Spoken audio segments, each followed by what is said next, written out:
ধন্যবাদ সবাইকে, স্বাগতম, অভিনন্দন, ভালোবাসা জানাচ্ছি বাংলাদেশ জাতীয়তাবাদী জিয়া সৈনিক দলের পক্ষ থেকে। ভালোবাসা থাকবে প্রতিটা মানুষের প্রতি এবং শুভেচ্ছা অভিনন্দন বাংলাদেশ জাতীয়তাবাদী দলের অ্যাক্টিং চেয়ারম্যান জনাব তারেক রহমান সাহেব দেশে আসছেন।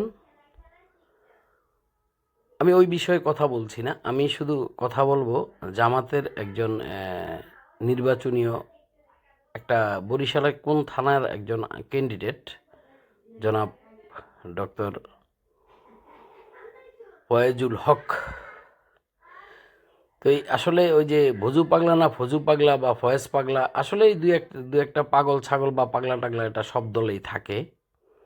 আর পাগল ছাগল ছাড়া দেশ চলে না, আর এই পাগলা টাগলা ছাড়া আমরা আনন্দ ফুর্তিও করতে পারি না। আমি যেটা বলতে চাচ্ছি, এই ফয়জুল হক পাগলা উনি একবার ক্যাসেট অন হলে এটা সহজে আর থামে না। হ্যাঁ, এটার কোনো ব্রেক নেই, ব্রেকে পা দিলেও ব্রেকে কাজ করে না। যাক, তো মূলত উনি একটা 7টা পয়েন্ট নিয়ে আসলো। 7টা পয়েন্টের ভিতরে উনি যেটা বুঝাতে চাচ্ছেন সেটা হলো বাংলাদেশ জামাত ইসলাম, আমি ইসলাম বলবো না, এটা হলো বাংলাদেশ জামাত। জামাত মানে একত্ববদ্ধ হওয়া বা একসাথে দাঁড়ানো বা সঙ্গবদ্ধ হওয়া, এটা হলো জামাত। বাংলাদেশ জামাত বলছে যে তারা আগামীতে জনাব ওনাদের যেই বর্তমানে আমিরে জামাত যিনি আছেন, উনি আগামীতে জামাত ইসলাম ক্ষমতায় যাবে 7টা কারণে। তো 7টা কারণের ওনার বক্তব্যটা শুনি, 7টা কারণ, এবং ওনার বক্তব্যটার প্রথম কারণটা আমি একটু বিশ্লেষণ করব। সময় যদিও একটু বেশি লাগবে, তারপর আমি আপনাদেরকে বিশ্লেষণ করে বলবো যে উনি কী কারণ খুঁজে পাচ্ছেন। ধন্যবাদ, শুনি। 7টি কারণে বাংলাদেশ জামায়াতে ইসলামী আগামী জাতীয় সংসদ নির্বাচনে সরকার গঠন করবে এবং সেই সরকারের প্রধানমন্ত্রী হিসেবে দায়িত্ব পালন করবেন জামায়াত ইসলামীর আমির ডাক্তার শফিকুর রহমান সাহেব। ব্রেক। এখন আমি 7টি কারণটা ওনার কাছ থেকে জানতে চাচ্ছি। 7টি কারণের প্রথম কারণটা আমি একটু শুনবো। হ্যাঁ, ভিডিওটা আমি একটু টেনে দিলাম এই কারণে ভিডিওটা যেন লম্বা না হয়। বিশ্বের বিভিন্ন রাষ্ট্রের সাথে তাদের যে সুসম্পর্ক তৈরি হয়েছে, তারা বুঝতে পারবেন যে আসলেই জামাত কেন ক্ষমতার দ্বার প্রান্তে। প্রথম কারণ হচ্ছে কূটনৈতিক তৎপরতায় বর্তমান সময়ের সবচাইতে বেশি এগিয়ে রয়েছে বাংলাদেশ জামাত ইসলামী। জামাত ইসলামী গত প্রায় 1 বছর পর্যন্ত ব্রেক মানে কূটনীতিক সমঝোতা অথবা কূটনীতিকদের সাথে সংঘবদ্ধ বা মিটিংয়ে মানে কনফারেন্স করা এগিয়ে আছেন বাংলাদেশ জামাত। আমি আবারও বলছি, এটাকে ইসলাম বলা যাবে না, কারণ ইসলামের সাথে অন্য কোনো ধর্মের সাথে সমঝোতা বা একমত নয়। ইসলামের মতে চলে, আর অন্য ধর্ম অন্য ধর্মের মতো চলে। কারণ এই জামাত ইসলাম এখন ইসলামের সাথে অন্য ধর্ম সবগুলোকে একবারে কেমন জানি, মনে করেন আপনি ভেজিটেবল খিচুড়ি খাবেন, এর সাথে আপনি আলু, টমেটো, পটল, পেঁয়াজ যা আছে সব দিয়েছেন, ডাউল চাউল খিচুড়ি মিচুড়ি দিয়ে, এটা জাস্ট ফর একটা হালিম অথবা ভেজিটেবল খিচুড়ি, তাই না? তো এই মুরগি টুরগি মানে এভরিথিং। তো ঠিক এই জামাত হলো হিন্দু, মুসলমান, বৌদ্ধ, খ্রিস্টান সব মিলিয়ে হলো বাংলাদেশ জামাতে ইসলাম। তো আমি ইসলাম বলছি না, জামাত বলা যাবে। হ্যাঁ, কারণ জামাত একটা খারাপ জিনিস না। জামাত অনেকে জানে না জামাত কাকে বলে। জামাত মানে একত্রবদ্ধ হওয়া বা একটা সিরিয়ালে দাঁড়ানো বা একটা সঙ্গবদ্ধ হওয়া, এটাই হলো জামাত। হ্যাঁ, এটা আরবি শব্দ জামাত। যাক, তো এখন উনি 7টি কারণের একটি কারণ দেখাচ্ছেন, সেটা হলো কূটনীতিকদের সাথে ওনার যে একটা সম্পর্ক, জামাতের ওই সম্পর্ক নিয়ে। দেখুন, আমি আপনার এই কথাটা রেফারেন্স দিচ্ছি, মানে জাস্ট আমাদের যেই সরকারটা চলে গেছে বিগত আওয়ামী লীগ সরকার, সে আওয়ামী লীগ সরকারের ওবায়দুল কাদের সাহেবও বলেছিলেন যে আওয়ামী লীগ সরকার যেই বারবার যেই কয়েকটা নির্বাচন দিয়েছে, সবগুলা নির্বাচনেরও বিভিন্ন কূটনীতিক মহল তাদের এই বৈধতা দিয়েছেন। হ্যাঁ, কিন্তু লাস্টে যে নির্বাচনটা হলো 24-এর নির্বাচনে বলেছিল ওবায়দুল কাদের সাহেব যে দিল্লি আছে তো আমরা আছি, আর দিল্লি আছে, তলে তলে আমাদের সব হয়ে গেছে, আগামী নির্বাচনে ঠেকাইকে আমরা এই জয়লাভ করব। আমার প্রশ্ন হলো, আপনি 7টি না 12টি না, আপনি পুরা বিশ্বের প্রায় অনেকগুলা দেশ, সব দেশের সাথে যদি কূটনীতিক সম্পর্ক আপনার রাখেন, সেটা হলো আপনাদের দলীয় ব্যাপার, কিন্তু ভোট আপনাকে কে দিবে? ভোট আপনাকে কে দিবে? দেশের জনগণ, না ওই যেই রাষ্ট্রদূতদের সাথে বা যেই কূটনীতিকদের সাথে আপনারা সমঝোতা করেছেন বা কথা বলেছেন, বা কূটনীতিকরা বলেছে যে আপনারা ক্ষমতা গেলে কি করবেন বা এটা সেটা ওটা, হ্যাঁ, তারা ভোট দিবে। ভোট আপনাকে কে দিবে সেটা হলো গিয়া জানার বিষয়। তো ভোট যারা আপনাকে দিবে তাদের সাথে যদি আপনার সম্পর্ক না থাকে, তাদের সাথে যদি আপনার গুডউইলিং না থাকে, তাদের সাথে যদি আপনার ভালোবাসা স্মৃতি না থাকে, তাহলে আপনি কিভাবে এই বিশ্বের 5,000 দেশের সাথে যদি আপনি 5,000 সম্পর্ক করেন, আলোচনা করেন, সব কিছু করেন, আমার মনে হয় না এটা একটা ভালো একটা কথা বলেছেন আপনি। তবে হ্যাঁ, এটা আপনার দিক দিয়ে হতে পারে, কারণ আপনারা এখনও ওই কি বলবো, মানে এখনও মানুষের দাসত্ব করাটাকে আপনারা প্রাধান্য দিয়ে থাকেন। সরি। তো এই সব কিছু মিলিয়ে আপনার এই প্রশ্নটার উত্তর এমনই হয় যে দেশের জনগণের সাথে সুসম্পর্ক নেই, দেশের জনগণের সাথে ভালোবাসা নেই, দেশের জনগণ আপনাদেরকে চিনতে পেরেছে, এই কারণে আপনারা এখন বিদেশের সুসম্পর্ক, মানে আপনি 7 নম্বর পয়েন্টের 1 নম্বর পয়েন্টে আপনি রেখে দিয়েছেন কূটনীতিক। এটা এটা একটা ভুল ধারণা আপনার। আমার মনে হয় আপনার যুক্তিতে মনে হতে পারে সঠিক, বাট আমার যুক্তিতে, আমি এই ভিডিওটা আপলোড করব সামাজিক যোগাযোগ মাধ্যমে, তারাই এটার কমেন্টস বক্সে বা তারাই বলবে আসলে জামাত ইসলামের এই কথাগুলা কতটুকু সত্য। তবে 2 নম্বর পয়েন্টটা আমি আপনার কথাগুলা স্কিপ করে টেনে দিয়ে 2 নম্বর পয়েন্টটা একটু শুনি। 2 নম্বর আপনি কি বলেছেন? জি, ধন্যবাদ। বিশ্বের বিভিন্ন পাশাপাশি ব্যবসা বান্ধব বিদেশের বিভিন্ন নমিনেশন কনফার্ম করতে পারেনি, বরং তাদের যাদের থাকবে তারাই জয়যুক্ত হবে। বাংলাদেশের বিভিন্ন রাজনৈতিক দলের এখনো তাদের সেই সকল নেতৃত্ব সুন্দরভাবে প্রতিষ্ঠিত করতে পারেনি। যারা নির্বাচনের কথা বলছি, আমরা অনেক রাজনৈতিক দলই এখন পর্যন্ত সেই নির্বাচনে তাদের পর্যন্ত যুদ্ধে লিপ্ত রয়েছে যে কে শৃঙ্খলার পরিচয় দিয়ে 300 আসনই তাদের প্রার্থী, এবং তাদের সাথে যারা জোট করবেন জোটেরও প্রার্থী প্রায় সকল আসনই কনফার্ম হয়ে রয়েছে। শুধুমাত্র তাদের সমঝোতা হলেই সেই সকল প্রার্থীদের তালিকা কিন্তু সামনে চলে আসবে। সেই কারণে আমি মনে করি সামনে সঠিকভাবে প্রতিফলন ঘটাতে না পারতেন, কিংবা তারা সেই দেশের মানুষ বেছে নেওয়ার জন্য করে আজ অবধি পর্যন্ত সবচেয়ে কাশেম আলী, তারপরে আল্লামা দেলোয়ার হোসেন সাইদি, আর একজন হচ্ছে মীর কাশেম আলী, চায় না, মামলা হামলার রাজনীতিতে আর জড়াতে চায় না, দাঁড়িপাল্লাকে চিনে, এবং তারা সে কারণেই পরিবর্তন কারণেই বাস্তব করে যে বাংলাদেশের জনগণ অনেক জায়গায় ক্যান্ডিডেটকেও হয়তো চেনে না, কিন্তু তারা বাংলাদেশ জামাত ইসলামকে চেনে। জি, খুব ভালো একটা কথা বলেছেন। অনেক জায়গায় ক্যান্ডিডেটকে চিনে না, কিন্তু বাংলাদেশে জামাত ইসলামকে চিনে, তাই না? ইসলামকে চিনে না, ইসলামকে এখন ভুলে গেছে, এখন জামাতকে চিনে। আপনার যদি সরাসরি কথা বলতে চান আপনি আমার সাথে, আমি আপনার ইনবক্সে নাম্বার দিয়ে দেবো, হ্যাঁ। তবে আপনার বাংলাদেশের মানুষ এখন জামাতকে চিনে, ইসলামকে না ভাই। কেন মানুষকে বিভ্রান্ত করছেন? ইসলাম আপনি কি বুঝেন? কেন আপনারা মানুষকে ইসলামের দোহাই দিয়ে ইমোশনাল করে ভোট ব্যাংক তৈরি করতে চাচ্ছেন? এগুলা মানুষ খাবে না। তবে একটা জিনিস, আপনি যে শৃঙ্খলাবদ্ধর কথা বলেছেন আপনাদের দলীয় বা অন্য দলীয়, দেখুন অন্য দলেরটা তারা এটা সলভ করবে, তবে অন্য দলেরটা আমি একটু আপনাকে বলি, সেটা হলো অন্য দলের এটা একটা বড় দল ভাই, এটা একটা বড় দল। মনে করেন আপনারা 3 ভাই, আপনার বাবার সম্পত্তি হলো 15%, ভাগ করে, হ্যাঁ 5% করে ভাগ হয়ে গেছে, ওকে ফাইন। এটা আমি একটা অন্যভাবে একটা উদাহরণ দিচ্ছি, কিন্তু আরেকজনের হলো 8 ভাই, এখন তার বাবার সম্পত্তি 15%, এখন সে এদিকে নিবে না ওই দিকে নিবে, বা ওই ভাইকে ওই রাস্তার পাশে জমিটা দিবে, বা ওটা দিবে বা সেটা দিবে, মানে এরা নিজেরা একটু দ্বিধাদ্বন্দ্ব থাকবেই, এটা কোনো ব্যাপার না। তবে যেখানে সমস্যা থাকবে সেটাকে ওখানে সমস্যার সমাধানও হবে। তবে আপনি যেটা বলছেন, দেখুন জামাত ভাই, মানুষকে ইমোশনাল আর করবেন না ভাই, প্লিজ।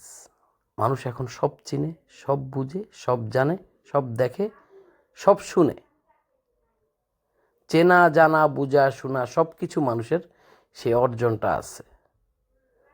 দেশের প্রতি যাদের ভালোবাসা আছে, যারা বিগত দিনে আন্দোলন, জেল, জুলুম, নিপীড়ন, নির্যাতন, গুম, খুন, হত্যা, অন্যায়, অত্যাচার শিকার হয়েছে, সেই দলটি হলো বাংলাদেশ জাতীয়তাবাদী দল, বিএনপি। এই দলের প্রতি যা করেছে ফ্যাসিস্ট সরকার আর কেউ করে না। আর এই দল আজকে যে আপনি মালয়েশিয়া থেকে বাংলাদেশে এসে সামাজিক যোগাযোগের মাধ্যমে কথা বলতে পারতেছেন, মালয়েশিয়ায় পারছেন, বাংলাদেশে এসে যে পারতেছেন, এটি হলো একমাত্র বাংলাদেশ জাতীয়তাবাদী দলের অবদান। সুতরাং আগামী দেশ রাষ্ট্রনায়ক শহীদ প্রেসিডেন্ট জিয়াউর রহমানের সন্তান জনাব তারেক রহমান যেভাবে বলেছেন সেভাবেই দেশ চলবে ইনশাল্লাহ। দল মত নির্বিশেষে ভোট দিব ধানের শীষে। দল মত নির্বিশেষে এদেশের জনগণ ভোট দিবে ধানের শীষে, এটা মনে রাখবেন। তবে তার আগে আরেকটি কথা বলি, সেটা হলো শহীদ প্রেসিডেন্ট জিয়াউর রহমানের সন্তান জনাব তারেক রহমান সাহেব অত্যন্ত গুরুত্ব দিয়ে বলেছেন, আগামীতে দল যদি আল্লাহ পাক দলকে ক্ষমতা দেয় বা দলের পাওয়ারে যায়, তাহলে সকলকে মিলেই দেশ পরিচালনা করবেন। শুধু জামাত না, আর শুধু এনসিপি না, শুধু হেফাজত না, সবাইকে উনি সংসদে ঢুকাবেন এবং সবাইকে নিয়েই দেশ যেভাবে সুন্দর শৃঙ্খলাভাবে চলে ওইভাবেই দেশ পরিচালনা করবেন। দয়া করে মানুষকে বিভ্রান্ত করবেন না, দয়া করে উল্টাপাল্টা বক্তব্য দেবেন না। ধন্যবাদ সবাইকে, স্বাগতম, অভিনন্দন, ভালোবাসা থাকবে প্রতিটা মানুষের প্রতি। এবং নতুন করে স্বাগতম, অভিনন্দন বাংলাদেশ জাতীয়তাবাদী দলের অ্যাক্টিং চেয়ারম্যান জনাব তারেক রহমান সাহেবকে। দেশে আসছেন আলহামদুলিল্লাহ, দেশের মাটি ছুঁয়ে মাটির ঘ্রাণ নিয়ে তারপরে দেশ পরিচালনা করবেন, সেই আশাবাদ ব্যক্ত করে আজকের আপনার সাথে আপনার যে কথাগুলোর রেফারেন্স দিয়েছি আশা করি বুঝতে পেরেছেন। ধন্যবাদ। আসসালামু আলাইকুম রহমতুল্লাহ। ধন্যবাদ সবাইকে, স্বাগতম, অভিনন্দন, ভালোবাসা জানাচ্ছি বাংলাদেশ জাতীয়তাবাদী জিয়া সৈনিক দলের পক্ষ থেকে। ভালোবাসা থাকবে প্রতিটা মানুষের প্রতি এবং শুভেচ্ছা অভিনন্দন বাংলাদেশ জাতীয়তাবাদী দলের অ্যাক্টিং চেয়ারম্যান জনাব তারেক রহমান সাহেব দেশে আসছেন। আমি ওই বিষয়ে কথা বলছি না, আমি শুধু কথা বলবো জামাতের একজন নির্বাচনীয় একটা বরিশালের কোন থানার একজন ক্যান্ডিডেট জনাব ডক্টর ফয়েজুল হক। তো এই আসলে ওই যে ভজু পাগলা না ফজু পাগলা বা ফয়েজ পাগলা, আসলে দু একটা পাগল ছাগল বা পাগলা টাগলা এটা সব দলেই থাকে। আর পাগল ছাগল ছাড়া দেশ চলে না, আর এই পাগলা টাগলা ছাড়া আমরা আনন্দ ফুর্তিও করতে পারি না। আমি যেটা বলতে চাচ্ছি, এই ফয়জুল হক পাগলা উনি একবার ক্যাসেট অন হলে এটা সহজে আর থামে না। হ্যাঁ, এটার কোনো ব্রেক নেই, ব্রেকে পা দিলেও ব্রেকে কাজ করে না। যাক, তো মূলত উনি একটা 7টা পয়েন্ট নিয়ে আসলো। 7টা পয়েন্টের ভিতরে উনি যেটা বুঝাতে চাচ্ছেন সেটা হলো বাংলাদেশ জামাতে ইসলাম, আমি ইসলাম বলবো না, এটা হলো বাংলাদেশ জামাত। জামাত মানে একত্ববদ্ধ হওয়া বা একসাথে দাঁড়ানো বা সংঘবদ্ধ হওয়া, এটা হলো জামাত। বাংলাদেশ জামাত বলছে যে তারা আগামীতে জনাব ওনাদের যেই বর্তমানে আমিরে জামাত যিনি আছেন, উনি আগামীতে জামাত ইসলাম ক্ষমতায় যাবে 7টা কারণে। তো 7টা কারণের ওনার বক্তব্যটা শুনি, 7টা কারণ এবং ওনার বক্তব্যটার প্রথম কারণটা আমি একটু বিশ্লেষণ করব, সময় যদিও একটু বেশি লাগবে, তারপর আমি আপনাদেরকে বিশ্লেষণ করে বলবো যে উনি কী কারণ খুঁজে পাচ্ছেন। ধন্যবাদ, শুনি। 7টি কারণে বাংলাদেশ জামায়াতে ইসলামী আগামী জাতীয় সংসদ নির্বাচনে সরকার গঠন করবে এবং সেই সরকারের প্রধানমন্ত্রী হিসেবে দায়িত্ব পালন করবেন জামায়াত ইসলামীর আমির ডাক্তার শফিকুর রহমান সাহেব। ব্রেক আপনারা জানেন ব্রেক বাংলাদেশ ব্রেক। এখন আমি 7টি কারণটা ওনার কাছ থেকে জানতে চাচ্ছি। 7টি কারণের প্রথম কারণটা আমি একটু শুনবো। হ্যাঁ, ভিডিওটা আমি একটু টেনে দিলাম এই কারণে ভিডিওটা যেন লম্বা না হয়। তো বিশ্বের বিভিন্ন রাষ্ট্রের সাথে তাদের যে সুসম্পর্ক তৈরি হয়েছে তারা বুঝতে পারবেন যে আসলেই জামাত কেন ক্ষমতার দ্বার প্রান্তে। প্রথম কারণ হচ্ছে কূটনৈতিক তৎপরতায় বর্তমান সময়ের সবচাইতে বেশি এগিয়ে রয়েছে বাংলাদেশ জামাত ইসলামী। জামাত ইসলামী গত প্রায় 1 বছর ব্রেক পর্যন্ত break break break break break. মানে কূটনীতিক সমঝোতা অথবা কূটনীতিকদের সাথে সংঘবদ্ধ বা মিটিংয়ে মানে কনফারেন্স করা এগিয়ে আছেন বাংলাদেশ জামাত। আমি আবারও বলছি, এটাকে ইসলাম বলা যাবে না, কারণ ইসলামের সাথে অন্য কোনো ধর্মের সাথে সমঝোতা বা একমত নয়। ইসলামের মতে চলে, আর অন্য ধর্ম অন্য ধর্মের মতো চলে। কারণ এই জামাত ইসলাম এখন ইসলামের সাথে অন্য ধর্ম সবগুলোকে একবারে কেমন জানি, মনে করেন আপনি ভেজিটেবল খিচুড়ি খাবেন, এর সাথে আপনি আলু, টমেটো, পটল, পেঁয়াজ যা আছে সব দিয়েছেন, ডাউল চাউল খিচুড়ি মিচুর দিয়ে, এটা জাস্ট ফর একটা হালিম অথবা ভেজিটেবল খিচুড়ি, তাই না? তো এই মুরগি টুরগি মানে এভরিথিং। তো ঠিক এই জামাত হলো হিন্দু, মুসলমান, বৌদ্ধ, খ্রিস্টান সব মিলিয়ে হলো বাংলাদেশ জামাতে ইসলাম। তো আমি ইসলাম বলছি না, জামাত বলা যাবে। হ্যাঁ, কারণ জামাত একটা খারাপ জিনিস না। জামাত অনেকে জানে না জামাত কাহাকে বলে। জামাত মানে একত্রবদ্ধ হওয়া বা একটা সিরিয়ালে দাঁড়ানো বা একটা সঙ্গবদ্ধ হওয়া, এটাই হলো জামাত। হ্যাঁ, এটা আরবি শব্দ জামাত। যাক, তো এখন উনি 7টি কারণের একটি কারণ দেখাচ্ছেন, সেটা হলো কূটনীতিকদের সাথে ওনার যে একটা সম্পর্ক, জামাতের ওই সম্পর্ক নিয়ে।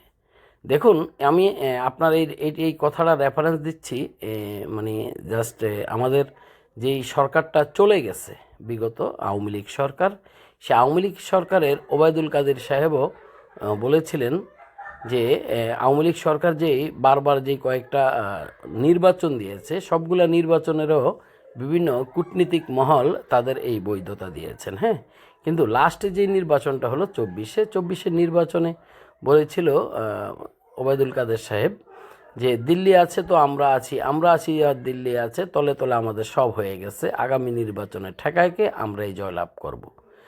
আমার প্রশ্ন হলো, আপনি 7টি না 12টি না, আপনি পুরা বিশ্বের প্রায় অনেকগুলা দেশ, সব দেশের সাথে যদি কূটনীতিক সম্পর্ক আপনারা রাখেন, সেটা হলো আপনাদের দলীয় ব্যাপার, কিন্তু ভোট আপনাকে কে দিবে? ভোট আপনাকে কে দিবে? দেশের জনগণ, না ওই যেই রাষ্ট্রদূতদের সাথে বা যেই কূটনীতিকদের সাথে আপনারা সমঝোতা করেছেন বা কথা বলেছেন, বা কূটনীতিকরা বলেছে যে আপনারা ক্ষমতা গেলে কি করবেন বা এটা সেটা ওটা, হ্যাঁ, তারা ভোট দিবে। ভোট আপনাকে কে দিবে সেটা হলো গিয়া জানার বিষয়।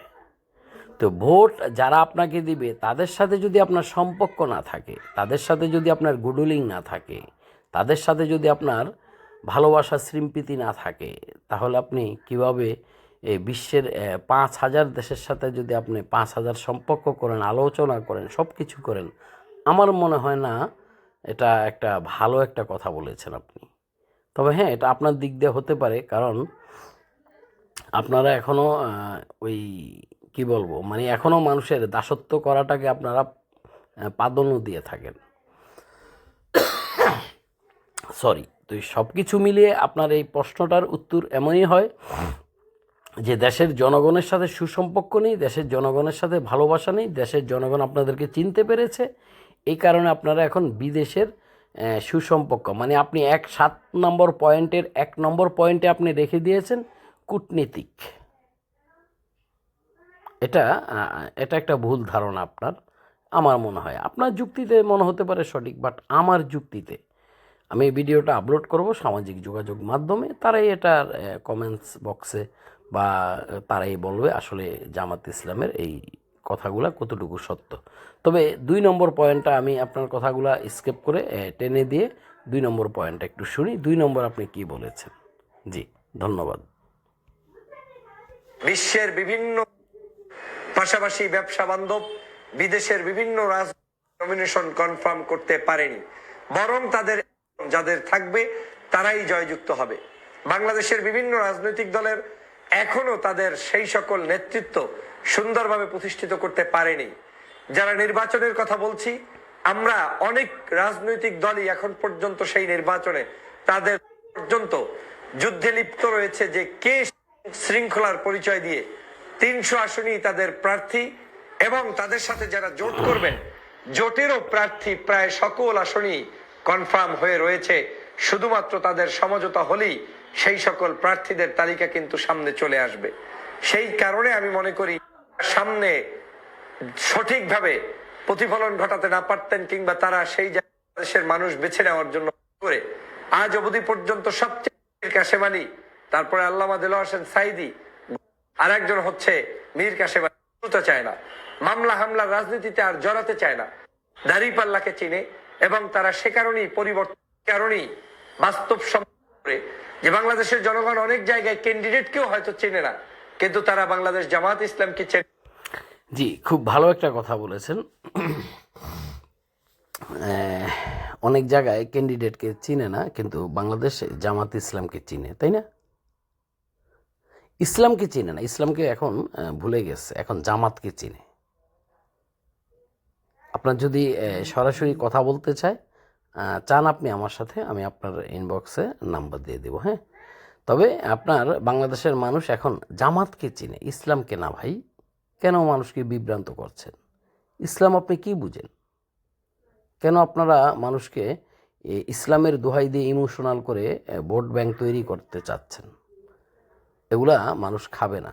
তবে একটা জিনিস, আপনি যে শৃঙ্খলাবদ্ধর কথা বলেছেন আপনাদের দলীয় বা অন্য দলীয়, দেখুন অন্য দলেরটা তারা এটা সলভ করবে, তবে অন্য দলেরটা আমি একটু আপনাকে বলি। সেটা হলো অন্য দলের এটা একটা বড় দল ভাই, এটা একটা বড় দল। মনে করেন আপনারা 3 ভাই, আপনার বাবার সম্পত্তি হলো 15%, ভাগ করে, হ্যাঁ 5% করে ভাগ হয়ে গেছে, ওকে ফাইন। এটা আমি একটা অন্যভাবে একটা উদাহরণ দিচ্ছি। কিন্তু আরেকজনের হলো 8 ভাই,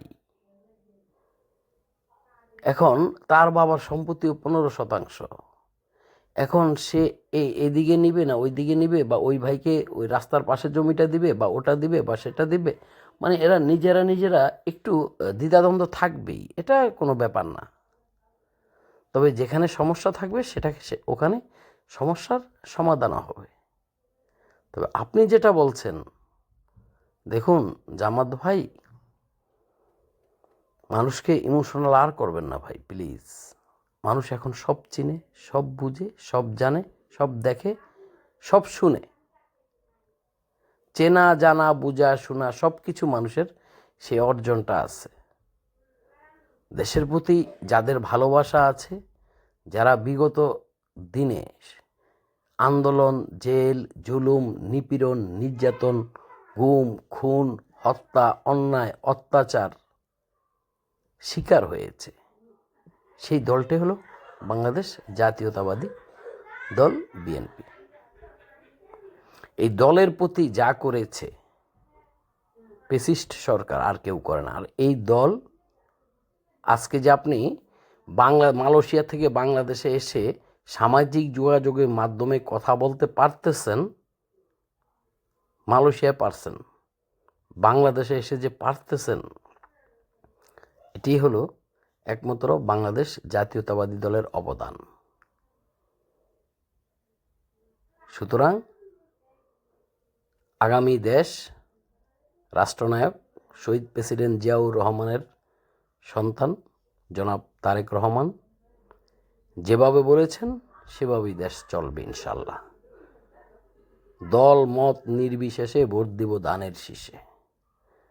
দল মত নির্বিশেষে এদেশের জনগণ ভোট দিবে ধানের শীষে, এটা মনে রাখবেন। তবে তার আগে আরেকটি কথা বলি, সেটা হলো শহীদ প্রেসিডেন্ট জিয়াউর রহমানের সন্তান জনাব তারেক রহমান সাহেব অত্যন্ত গুরুত্ব দিয়ে বলেছেন, আগামীতে দল যদি আল্লাহ পাক দলকে ক্ষমতা দেয় বা দলের পাওয়ারে যায়, তাহলে সকলকে মিলেই দেশ পরিচালনা করবেন। শুধু জামাত না, আর শুধু এনসিপি না, শুধু হেফাজত না, সবাইকে উনি সংসদে ঢুকাবেন এবং সবাইকে নিয়েই দেশ যেভাবে সুন্দর শৃঙ্খলাভাবে চলে ওইভাবেই দেশ পরিচালনা করবেন। দয়া করে মানুষকে বিভ্রান্ত করবেন না, দয়া করে উল্টাপাল্টা বক্তব্য দেবেন না। ধন্যবাদ সবাইকে, স্বাগতম, অভিনন্দন, ভালোবাসা থাকবে প্রতিটা মানুষের প্রতি। এবং নতুন করে স্বাগতম, অভিনন্দন বাংলাদেশ জাতীয়তাবাদী দলের অ্যাক্টিং চেয়ারম্যান জনাব তারেক রহমান সাহেবকে। দেশে আসছেন আলহামদুলিল্লাহ, দেশের মাটি ছুঁয়ে মাটির ঘ্রাণ নিয়ে তারপরে দেশ পরিচালনা করবেন, সেই আশাবাদ ব্যক্ত করে আজকের আপনার সাথে আপনার যে কথাগুলোর রেফারেন্স দিয়েছি আশা করি বুঝতে পেরেছেন। ধন্যবাদ। আসসালামু আলাইকুম রহমতুল্লাহ।